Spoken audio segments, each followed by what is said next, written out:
नमस्कार बच्चों। और आज हम लोग का करंट इलेक्ट्रिसिटी का कौन सा लेक्चर है? थर्ड लेक्चर है। तो पिछले क्लासेस में हम लोगों ने क्या किया था? V upon I equals to constant find किया था और उस कॉन्स्टेंट का वैल्यू कितना आया था बाबू? 2ml upon ne square A tau and this constant is known as R और रेजिस्टेंस। तो चलिए हम लोग कंटिन्यू करते हैं आज की क्लास को। पिछले क्लास में हम लोग ने बाबू क्या बताया था? V upon I equals to 2ml upon ne square A tau, ये था ना लोग। और मैंने क्या बोला था? इसको हम लोगों ने क्या बोला था? इस क्वांटिटी को हमने क्या बोला था? r। इस क्वांटिटी को हम लोगों ने क्या बोला था? r, यानी v upon i equals to कितना था वो? r and this r is known as resistance. यही R क्या होता है बाबू? रेजिस्टेंस होता है। रेजिस्टेंस कहने का मीन्स क्या है बाबू?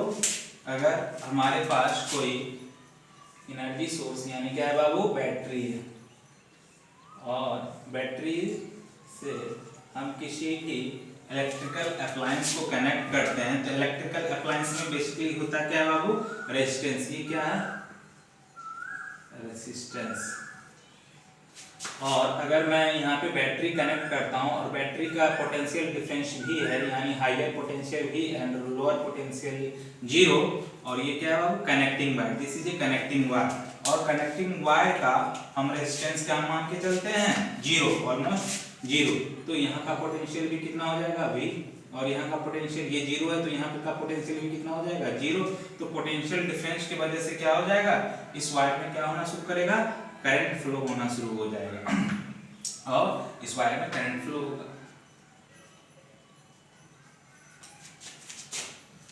चलिए यहाँ तक तो पिछले क्लास में हम लोगों ने करके रखा था, आगे कंटिन्यू हम लोग करते हैं। तो यहाँ पे हम लोगों का आया था क्या आया था बाबू? V upon I equals to 2ml upon ne square tau A लिख सकते हैं, और 2m upon ne square tau को हम लोग क्या बोलते हैं बाबू? रो। इसको रिप्रेजेंट किया जाता है रो। और रो ये क्या होता है बाबू? रेसिस्टिविटी। रेसिस्टिविटी। तो V upon I equals to क्या हो गया बाबू?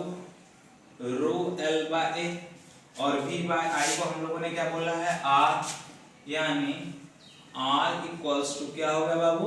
Rho L upon A. R क्या है यहाँ पे? R क्या है? Resistance and this rho is resistivity. Resistivity. चलिए, तो किसी भी अगर मैं कोई भी कंडक्टर लेता हूं तो उसके अंदर क्या होगा? रेजिस्टेंस होगा। और R इक्वल्स टू क्या आ गया बाबू? Rho L by A. Very very important relation, R equals to rho L by A. थोड़ा सा मैं यूनिट की बात करूं तो यहाँ पे लिख देता हूं, यूनिट ऑफ रेजिस्टेंस। यूनिट क्या हो जाएगा बाबू इसका? रेजिस्टेंस का यूनिट ऑफ रेजिस्टेंस होता है ओम। इसको क्या पढ़ा जाएगा बाबू? ओम। ये रेसिस्टिविटी क्या होता है बाबू? अगर मैं रेसिस्टिविटी की बात करूं, यूनिट ऑफ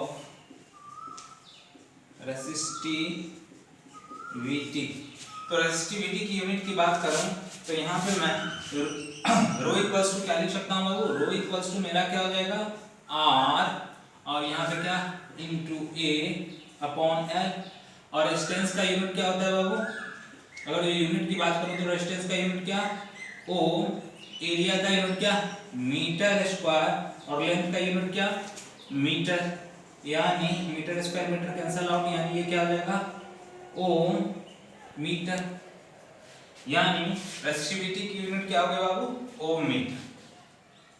चलिए,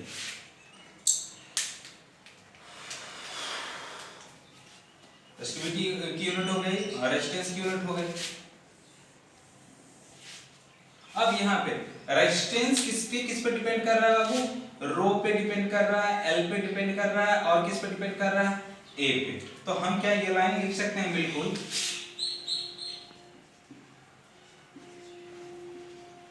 रेजिस्टेंस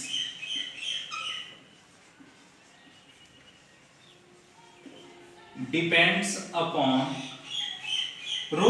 रो अब क्या होता है? रो होता है मटेरियल की प्रॉपर्टी, और मटेरियल की प्रॉपर्टी को क्या बोला जाता है? रेसिस्टिविटी। क्यों? क्योंकि रो इक्वल्स टू क्या है बाबू? यहाँ पे रो इक्वल्स टू हम लोग का क्या आया है? यहाँ पे जब हम लोग देखना चाहें तो रो इक्वल्स टू हम लोग का क्या आया है? हम किसको माना है रो? तो रो इक्वल्स टू हम लोग क्या बोलते हैं बाबू?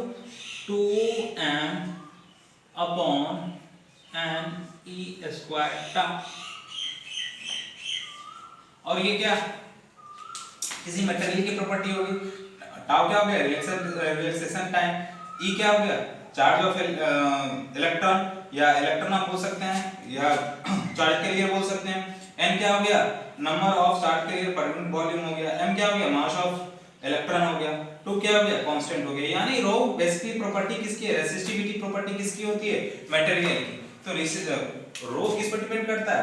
रो किसकी प्रॉपर्टी होती है? मटेरियल पे। यानी रेजिस्टेंस किस पे डिपेंड करेगा? रो पे, एल पे, ए पे। यानी रो क्या होता है? रो किस पे डिपेंड करता है? Rho is basically property of material, property of material. A क्या हो गया? Cross section area of conductor. L की बात करें बाबू तो एल हमारा क्या होगा?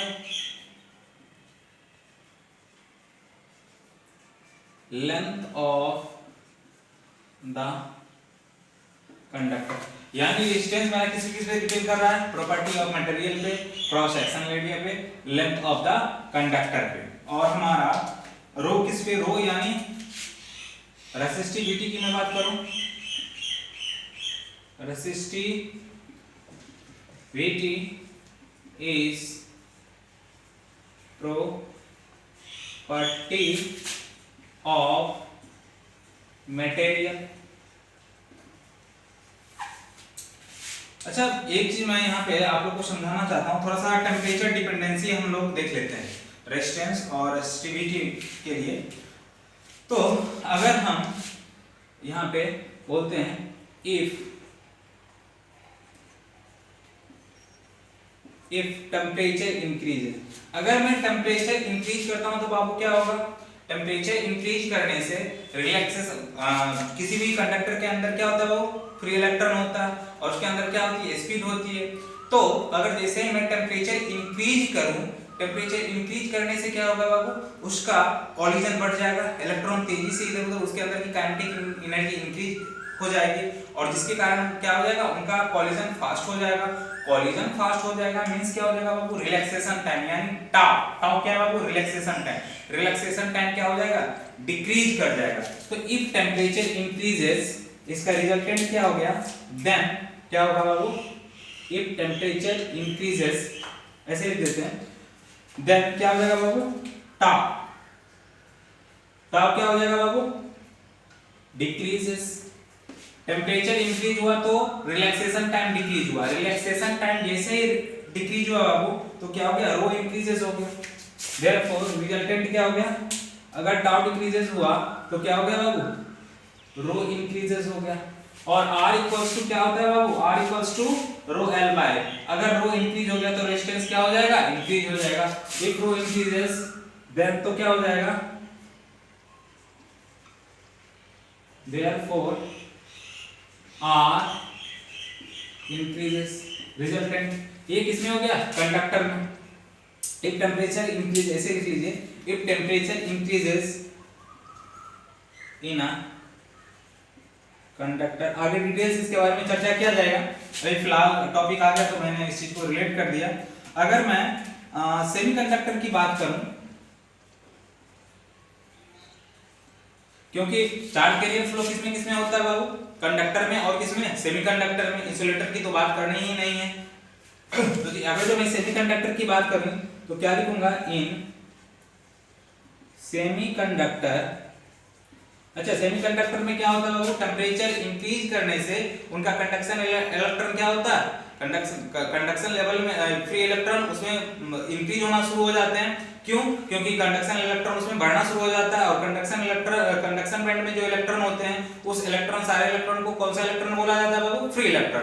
यानी अगर सेमीकंडक्टर में हम लोग टेम्परेचर इंक्रीज करते हैं तो कंडक्शन बैंड में चार्ज कैरियर की क्वांटिटी क्या होती है, इंक्रीज होती है, और चार्ज कैरियर यानी वहां पे क्या होते हैं, चार्ज कैरियर इलेक्ट्रॉन होते हैं। तो in semiconductor if temperature increases, if temperature increases then charge carrier क्या n, देन क्या होगा बाबू, n इंक्रीज हो जाएगा, n इंक्रीज हो जाएगा। क्लियर ना, n इंक्रीज होगा क्या उसमें, पॉलीजन नहीं, हाँ टेम्परेचर इंक्रीज होने से सेमीकंडक्टर में भी क्या हो जाएगा, उसके पॉलीजन बढ़ जाएगा, और पॉलीजन बढ़ जाने के कारण वहां पे क्या हो जाएगा बाबू, टाउ डिक्रीज हो जाएगा। तो n इंक्रीजेस, टाउ क्या हो जाएगा बाबू, डिक्रीजेस, टाउ डिक्रीजेस से क्या हो जाएगा, रो इंक्रीजेस, और देयरफॉर अब यहाँ पे क्या आएगा, लेकिन हम यहाँ सेमीकंडक्टर में जो देखा गया है उसमें n यानी ये जो होता है ये क्या होता है, n यानी फ्री चार्ज के फ्री इलेक्ट्रॉन यानी फ्री चार्ज कैरियर, जो कि टेम्परेचर बढ़ाने से इंक्रीज हुआ था, ये क्या होता है बाबू, डोमिनेंट हो जाता है। यानी टाउ तो घटता है तो रेजिस्टिविटी इंक्रीज होती है, बट चार्ज कैरियर भी उसके साथ इंक्रीज करता है, और इसका जो रिस्पांस होता है इसके रिस्पांस से ज्यादा होता है, यानी ये क्या होता है, मोर डोमिनेंट होता है, और रिजल्टेंट क्या हो जाता है बाबू, रेजिस्टेंस क्या हो जाएगा, डिक्रीजेस, रेजिस्टेंस क्या हो जाएगा, डिक्रीजेस। तो हम लोगों ने देखा कंडक्टर में, इन्हें कंडक्टर और इन्हें सेमीकंडक्टर में हम लोगों ने बिहेवियर देखे। अच्छा, थोड़ी और चीजें सीख लेते हैं इसके अंदर। रेजिस्टेंस, हाँ रेजिस्टेंस एक टर्म आता है 1/r, रेसिप्रोकल ऑफ रेजिस्टेंस। इसको क्या बोल सकते हो, रेसिप्रोकल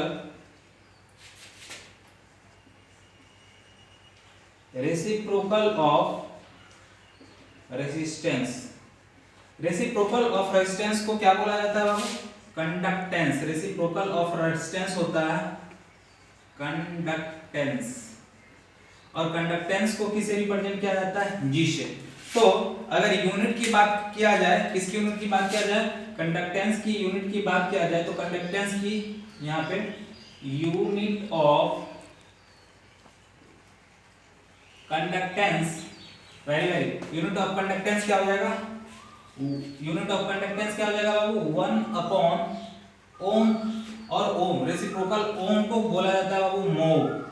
इसको क्या बोला जाता है, मोव, इसको बोला जाता है मोव। ओम का रेसिप्रोकल को क्या बोला जाता है बाबू, मोव। तो यूनिट ऑफ कंडक्टेंस क्या हो जाता है, मोव, और इसका एक और यूनिट होता है साइमेंस, रिप्रेजेंटेड बाय एस, साइमेंस। अच्छा, ये तो हो गया reciprocal of resistance.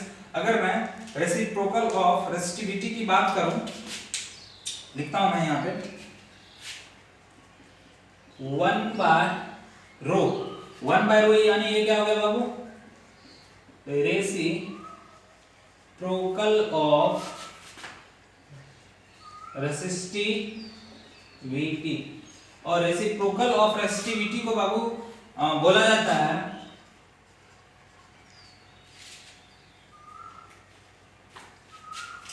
Conductivity,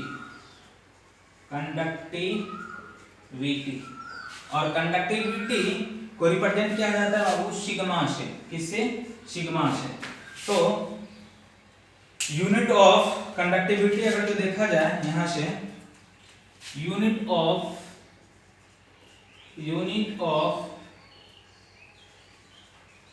conductivity बाबू क्या हो जाएगा, यूनिट ऑफ कंडक्टिविटी क्या हो जाएगा, तो यहाँ पे कहाँ पे, हाँ, तो रेसिप्रोकल रेसिस्टिविटी का यूनिट हम लोगों ने क्या देखा था, रेसिस्टिविटी का यूनिट हम लोगों ने लिखा था कि नहीं लिखा था, हाँ यूनिट लिखा था। यूनिट ऑफ रेसिस्टिविटी कितना क्या आ रहा था बाबू, ओम मीटर, यही आ रहा था ना।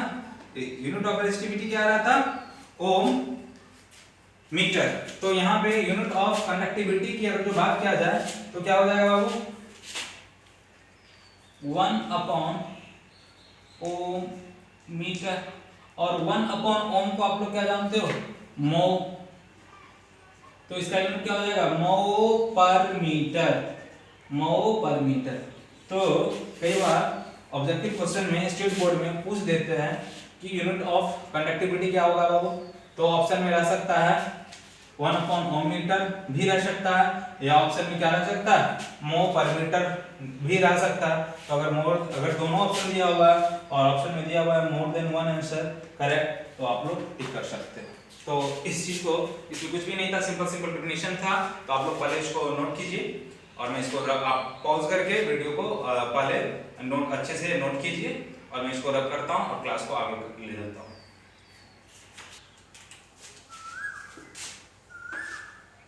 देखिए बाबू, एग्जांपल से हम लोग देख रहे हैं।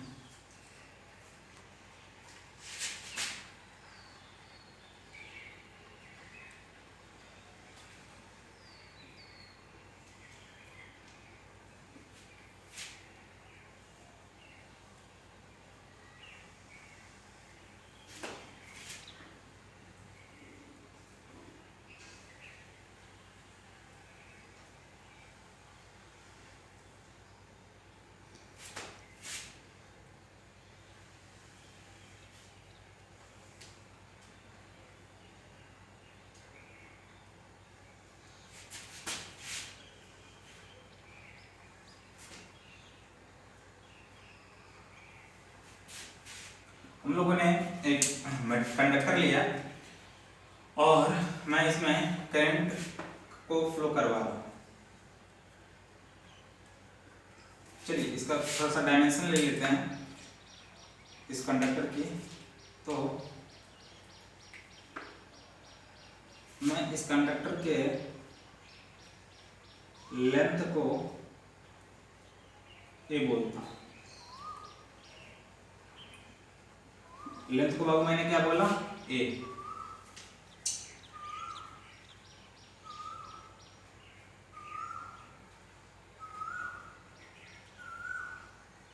हाइट को बी बोल दिया, हाइट को बी बोल दिया, और थिकनेस को सी बोल दिया, या विड्थ को सी बोल दिया। चलिए लेंथ क्या हो गया, लेंथ क्या हो गया ए, हाइट क्या हो गया बी, और थिकनेस या विड्थ क्या हो गया सी। तो अगर मैं यहां से देखता हूं करंट का फ्लो का डायरेक्शन, यानी करंट इन किया और यहां से क्या कर दिया बाबू, आउट हो गया, और इस करंट को मैंने क्या बोला, I1, इस करंट को मैंने क्या बोला, I1। दूसरा करंट इन किया I2, और current entering equals to current leaving, और दिस करंट इज I2। इस डायरेक्शन से एंटर किया I1 करंट,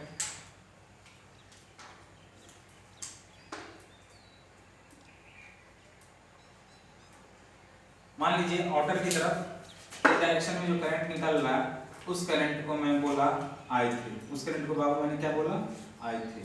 यानी इस डायरेक्शन से, आउटर डायरेक्शन से जो करंट निकल रहा है उस डायरेक्शन को मैंने क्या बोला, I3। ये निकलने वाला, बाहर की तरफ निकलने वाला करंट का डायरेक्शन, इस करंट को मैंने क्या बोला, I3। तो अगर मैं इस कंडक्टर की रेजिस्टेंस के बारे में चर्चा करूं, तो रेजिस्टेंस अगर मैं इस डायरेक्शन के लिए लिखूं तो R1 का वैल्यू कितना हो जाएगा बाबू, R2 का वैल्यू कितना हो जाएगा अगर, और R3 का वैल्यू कितना हो जाएगा, R3 का वैल्यू कितना हो जाएगा। आप लोग क्या कीजिएगा, वीडियो को पॉज करके इसके रेजिस्टेंस की वैल्यू लिखने की कोशिश कीजिएगा। मैं यहाँ पे लिखता हूँ और आप लोग अपने ऑप्शन से मैच कीजिएगा। वीडियो क्लास में थोड़ा सा यही फायदा है कि आप आराम से अपने अकॉर्डिंगली क्या कर सकते हो, वीडियो को स्टॉप कर करके देख सकते हो। तो रेजिस्टेंस में R1 की चर्चा करूं तो हम लोग क्या जानते हैं, रेजिस्टेंस R इक्वल्स टू क्या होता है बाबू, R इक्वल्स टू क्या होता है, rho L by A। Resistance R equals to क्या होता है बाबू, रो L बाय A। अच्छा, रो तो क्या होता है, प्रॉपर्टी ऑफ मटेरियल, और ये क्या होता है, किसी भी मटेरियल का प्रॉपर्टी क्या होता है, एक कांस्टेंट टेम्परेचर के लिए उसको हम कांस्टेंट एज्यूम करके चलते हैं, मान के चलते हैं। तो अगर मैं R1 रेजिस्टेंस को लिखना चाहूं तो R1 रेजिस्टेंस का वैल्यू क्या हो जाएगा बाबू, R1 रेजिस्टेंस का वैल्यू क्या हो जाएगा, रो, और यहाँ पे लेंथ क्या हो जाएगा, लेंथ किसको कंसीडर किया जाता है, जिस डायरेक्शन में करंट फ्लो हो रहा है। तो जिस डायरेक्शन में करंट फ्लो हो रहा है उस डायरेक्शन में कंडक्टर की लेंथ कितनी है, a। तो रो a अपॉन एरिया की बात करूं तो एरिया क्या हो जाएगा, b into C, rho a upon B C. R2 की मैं बात करूं तो R2 के लिए क्या हो जाएगा, रेजिस्टेंस क्या हो जाएगा बाबू, R2 के लिए अगर मैं बात करूं तो R2 के लिए रेजिस्टेंस क्या हो जाएगा, रो, और अब की बार L क्या हो गया, B अपॉन, और इसका एरिया क्या हो जाएगा, A इंटू सी, AC। अगर मैं R3 की बारे में बात करूं तो R3 के लिए क्या हो जाएगा बाबू, R3 के लिए क्या हो जाएगा, R3 के लिए कौन सा, C। तो रो लेंथ की जगह कौन सा आएगा, C अपॉन क्या, AB। तो यहाँ पे अगर मैं करंट के डायरेक्शन को बदल रहा हूं तो हमारा क्या हो रहा है, इस कंडक्टर का अगर डायमेंशन कांस्टेंट नहीं है, यानी वेरिएबल अलग अलग डायमेंशन है, तो उसका रेजिस्टेंस क्या हो रहा है, करंट का डायरेक्शन चेंज होने से क्या हो रहा है, रेजिस्टेंस का वैल्यू भी क्या हो रहा है, चेंज हो रहा है। तो हम लोग क्या लिख सकते हैं बाबू, from here R equals to rho by L current, यहां से हम लोग क्या लिख सकते हैं,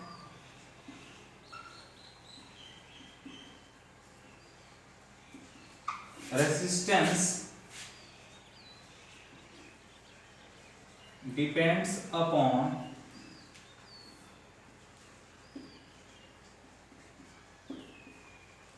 direction of flow of current।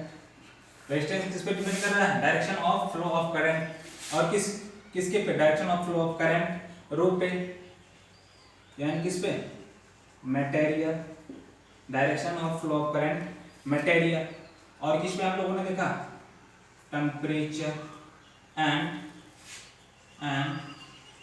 और किस पे, मटेरियल, टेम्परेचर एंड डायमेंशन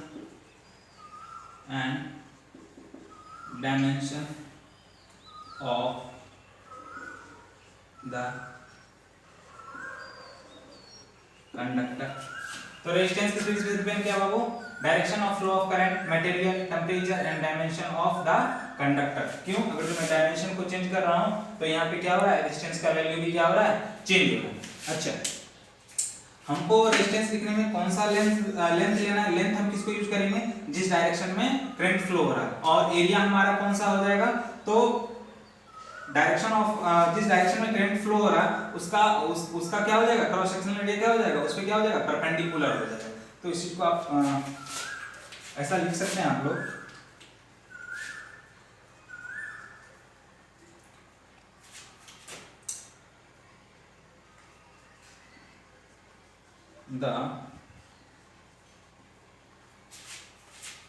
ऐसे ऐसे लिखिए इस चीज को,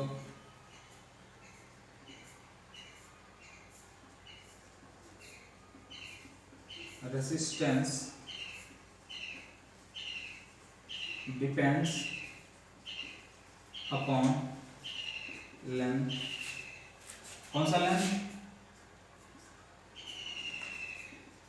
direction of flow of current and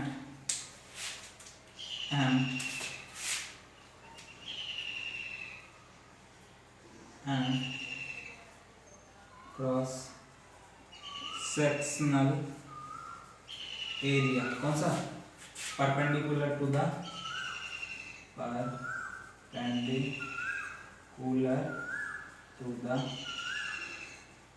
direction of flow of current. तो रेजिस्टेंस हमारा किस पे डिपेंड किया है, वो किस लेंथ पे, direction of flow of current पे, एंड क्रॉस सेक्शनल एरिया कौन सा, perpendicular to the direction of flow of current. लेकिन हमारा रेजिस्टिविटी किस पे डिपेंड करता है, ओनली मटेरियल पे। यानी रेजिस्टिविटी क्या होती है, मटेरियल की property. Resistivity is only material property.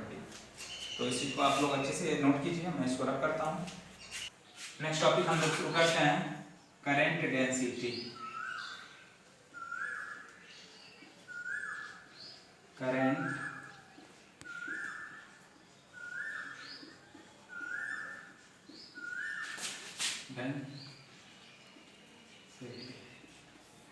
ये करंट डेंसिटी क्या होता है बाबू, हम लोगों ने इलेक्ट्रोस्टैटिक में क्या बताया, अगर किसी चार्ज डेंसिटी के बारे में पढ़ा, अगर जो लाइन के अलोंग अगर जो चार्ज डिस्ट्रीब्यूटेड है उसको क्या बोला, लीनियर चार्ज डेंसिटी। अगर किसी एरिया के अलोंग चार्ज डिस्ट्रीब्यूटेड है उसको हम लोगों ने क्या बोला, areal charge density. Areal charge density. And किसी वॉल्यूम के क्रॉस अगर चार्ज का डिस्ट्रीब्यूशन है तो हम लोगों ने इसको क्या बोला बाबू, वॉल्यूमेट्रिक चार्ज डेंसिटी। तो यहाँ पे हम लोग करंट डेंसिटी की बात करता हूं। तो करंट डेंसिटी जो होता है वो ओनली एरिया पे डिपेंड करता है, यानी सिर्फ करंट डेंसिटी की बात किया जाए तो वहां पे सिर्फ एरिया का चर्चा किया जाएगा, और कौन सा एरिया, क्रॉस सेक्शनल एरिया जिससे होके करंट फ्लो हो रहा है। तो हम करंट डेंसिटी को डिफाइन करते हैं, current density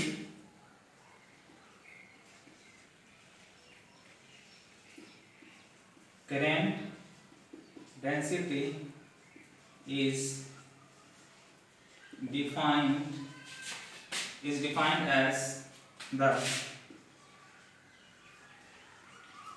rate of flow of charge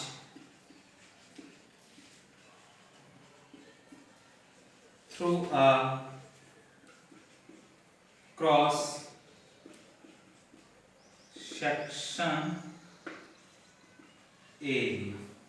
तो करंट डेंसिटी क्या होता है, current density is defined as the rate of flow of charge through a cross section area.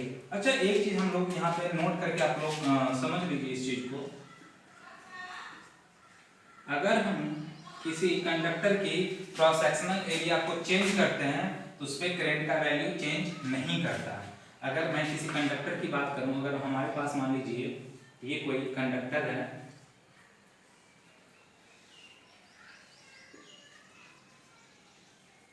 ये कोई मान लीजिए हमारे पास कंडक्टर है, तो अगर यहाँ पे करंट इंटर कर रहा है आई, तो इससे लीव भी करेगा, करंट आएगी। क्यों? क्योंकि करंट क्या होता है, rate of flow of charge. तो जितना चार्ज यहाँ पे इंटर करेगा उतना ही चार्ज पर सेकंड यहाँ से क्या करेगा, लीव करेगा।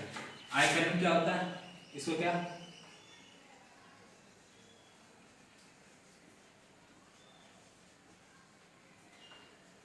चार्ज इंटरिंग पर सेकेंड इक्वल यहाँ पे चार्ज लीविंग पर सेकेंड। कंडक्टर में जितना ही करंट इन कर रहा है उतना ही पर सेकेंड करंट क्या तो होगा, आउट होगा। यानी इसके क्रॉस सेक्शनल एरिया से, इसके क्रॉस सेक्शन, हर एक जगह का क्रॉस सेक्शनल एरिया क्या हो रहा है बाबू, चेंज हो रहा है। अगर मैं यहाँ का क्रॉस सेक्शनल एरिया A1 लेता हूँ, यहाँ का क्रॉस सेक्शनल एरिया A2 लेता हूँ, यहाँ का क्रॉस सेक्शनल एरिया A3 लेता हूँ, तो क्रॉस सेक्शनल एरिया के चेंज होने से करंट के वैल्यू में चेंज नहीं आएगा। क्यों नहीं आएगा? क्योंकि पर सेकंड जितना इस कंडक्टर से होके चार्ज इंटर कर रहा है उतना ही चार्ज इस कंडक्टर से होके क्या कर रहा है, वो लीव आउट हो रहा है, लीव हो रहा है, निकल। तो हमेशा क्या रहेगा, करंट क्या हो जाएगा, कांस्टेंट ही रहेगा। Current entering equal to leaving current. चलिए इस चीज को आप थोड़ा सा समझ के रखिएगा। और यहाँ पे हम लोग अभी चर्चा तो कर रहे थे किसकी, करंट डेंसिटी। अब करंट डेंसिटी मैं यहाँ पे एक कंडक्टर ड्रॉ करता हूँ और हम लोग करंट को मैनुअली फ्लो करवाते हैं किसमें, वायर में। और वायर को हम लोग ऐसा मान के चलते हैं सिलेंड्रिकल है, तो मैं यहाँ पे कंडक्टर ड्रॉ कर रहा हूँ, सिलेंड्रिकल कंडक्टर ड्रॉ कर रहा हूँ। तो हम लोगों ने यहाँ पे एक सिलेंड्रिकल कंडक्टर ड्रॉ किया।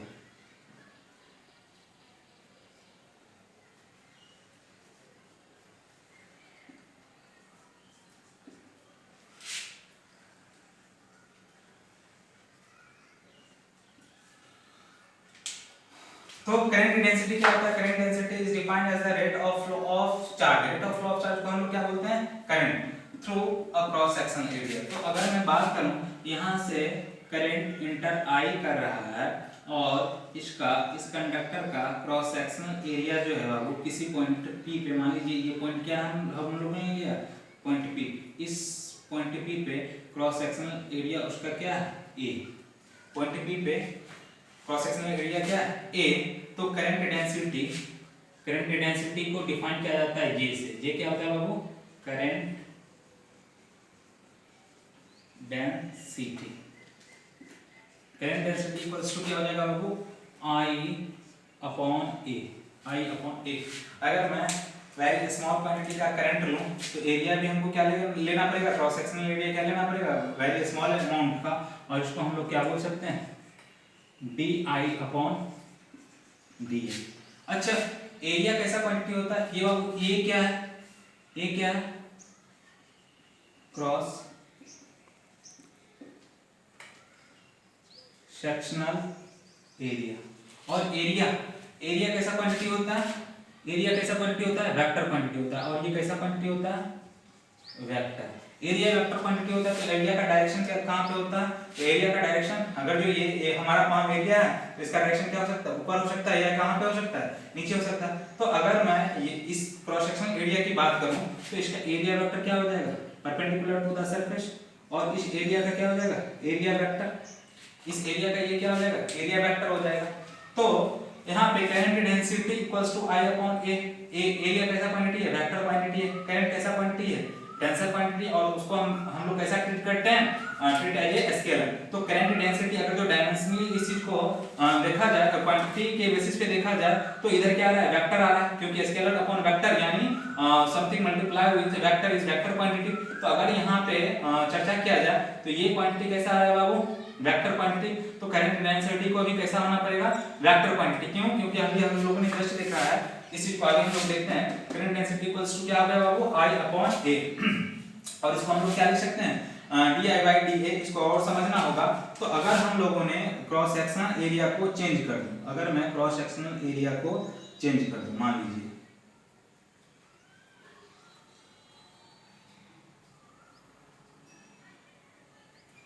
अब की बार मेरा कंडक्टर ये हो गया,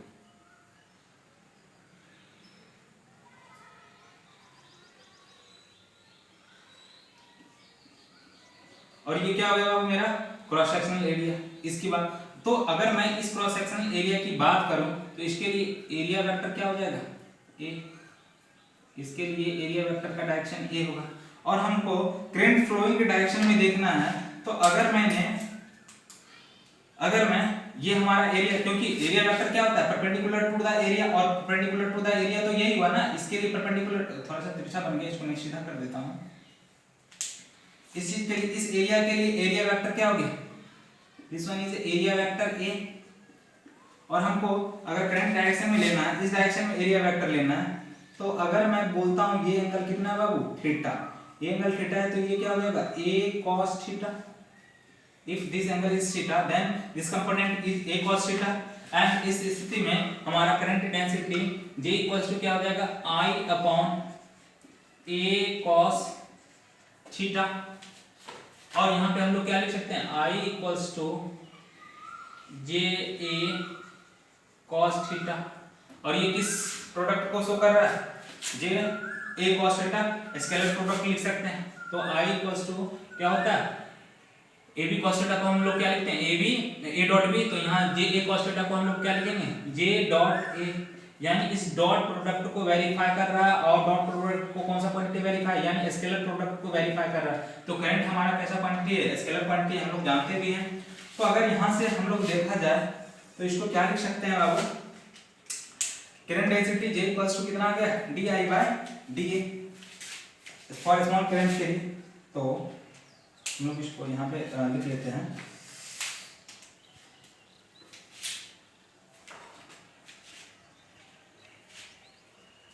डी आई यहाँ नोट कर लीजिए आप लोग, क्या लिखेंगे बाबू?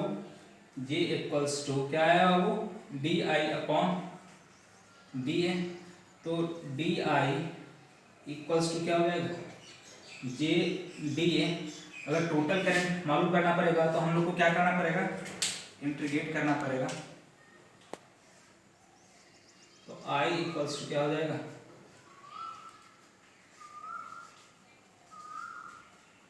हम लोग इस चीज को भी ध्यान में रख सकते हैं, इसको नोट कीजिए आप लोग, इसको अच्छे से नोट कीजिए। हम लोग नेक्स्ट चुके हैं बाबू क्या, आप लोग इसको लगा है आप लोग उतार लिए होंगे, वीडियो को आप लोग पॉज करके और इसको अच्छे से उतार लीजिए। मैं यहाँ पे कंटिन्यू कर रहा हूँ। ओम्स लॉ, ओम्स लॉ, पहले समझते हैं ओम्स लॉ। तो अभी हम लोगों ने करंट डेंसिटी इक्वल्स टू क्या देखा बाबू, J इक्वल्स टू, हम लोगों ने क्या देखा, current density J equals to I upon A, हम लोगों ने देखा। अच्छा, तो यहाँ पे J equals to I equals to हम लोगों ने क्या देखा था, डेरिवेशन में क्या किया था, NE/A/VD, N क्या था, नंबर ऑफ चार्ज के लिए पर यूनिट वॉल्यूम, E क्या था, इलेक्ट्रॉन चार्ज के लिए, A क्या था, क्रॉस सेक्शनल एरिया, और VD क्या था वो, drift velocity upon A, cross sectional area. Cross sectional area क्या हो गया, कैंसल आउट हो गया। तो हम लोगों के पास J इक्वल्स टू क्या बचा बाबू, NEVD, J equals to NEVD। और हम लोगों ने VD इक्वल्स टू क्या देखा था, हम लोगों ने VD इक्वल्स टू क्या देखा था,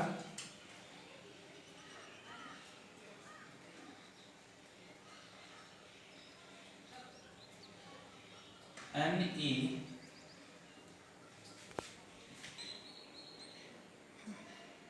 VD इक्वल्स टू हम लोगों ने क्या बोला था बाबू, E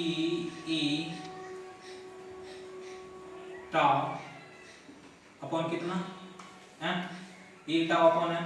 तो यहाँ से अगर जो हम लोग लिखना चाहें तो J इक्वल्स टू क्या हो जाएगा बाबू, NE² tau E upon M। और हम लोगों ने इस चीज को क्या बोला था बाबू, इस चीज को हम लोगों ने क्या बोला था, सिग्मा। इस चीज को क्या बोला था, सिग्मा। यानी हम लोगों ने क्या, m अपॉन NE² टाउ को हम लोगों ने रो बोला था, 1 अपॉन रो को हम लोगों ने क्या बोला था, सिग्मा। यानी हम लोग के पास जो आया J इक्वल्स टू क्या आया बाबू, सिग्मा इंटू E। और हमारा ओम्स लॉ यही है, यानी क्या, दिस इज द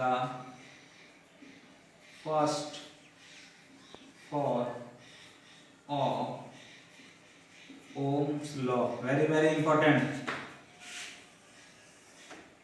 तो सिग्मा इंटू ई, तो इसको हम लोग क्या लिख सकते हैं, J प्रोपोर्शनल E। E क्या है बाबू, इलेक्ट्रिक फील्ड, यानी करंट डेंसिटी किसके प्रोपोर्शनल होगी, इलेक्ट्रिक फील्ड के प्रोपोर्शनल होगी। लिख देते हैं, याद रखिएगा, current density directly proportional to electric field. अच्छा, इस चीज को आप पहले से इसको नोट कीजिए और फिर मैं आगे करता हूँ। इस समझ में आ गया होगा, हम लोगों ने क्या लिखा, Ohm's law equals to current density equals to क्या हो गया बाबू, I upon I current, A क्या हो गया, cross sectional area, I equals to NEVD upon A cross sectional area cancel out हो गया। तो करंट डेंसिटी इक्वल टू क्या हो गया, NEVD। मैथमेटिकली सॉल्व किया है, यहाँ पे NE² टाउ अपॉन M को हम लोग क्या बोलते थे, सिग्मा। सिग्मा क्या होता था बाबू, कंडक्टिविटी, याद है, कंडक्टिविटी सिग्मा, सिग्मा इंटू ए। तो J इक्वल्स टू क्या आ गया, सिग्मा इंटू E। यही क्या है हमारा Ohm's law, this is the first form of Ohm's law. तो अगर जो हम कांस्टेंट सिग्मा क्या है बाबू, ये क्या, सिग्मा क्या होता है, कांस्टेंट होता है। अगर मटेरियल और टेम्परेचर को कांस्टेंट रखा जाए तो ये क्या हो जाएगा, सिग्मा क्या हो जाएगा बाबू, कांस्टेंट हो जाएगा। तो J equals to constant into E, यानी अगर कांस्टेंट को हटाएंगे तो हम लोग क्या लगाएंगे, प्रोपोर्शनैलिटी लगाएंगे। तो हम लोग क्या लिख सकते हैं, current density is directly proportional to electric field. आप लोग अच्छे से इसको समझ के नोट कीजिए। तो हम लोगों ने क्या देखा यहाँ पे बाबू, current density is directly proportional to electric field. तो हम लोग यहाँ पे फिर से क्या लिख सकते हैं,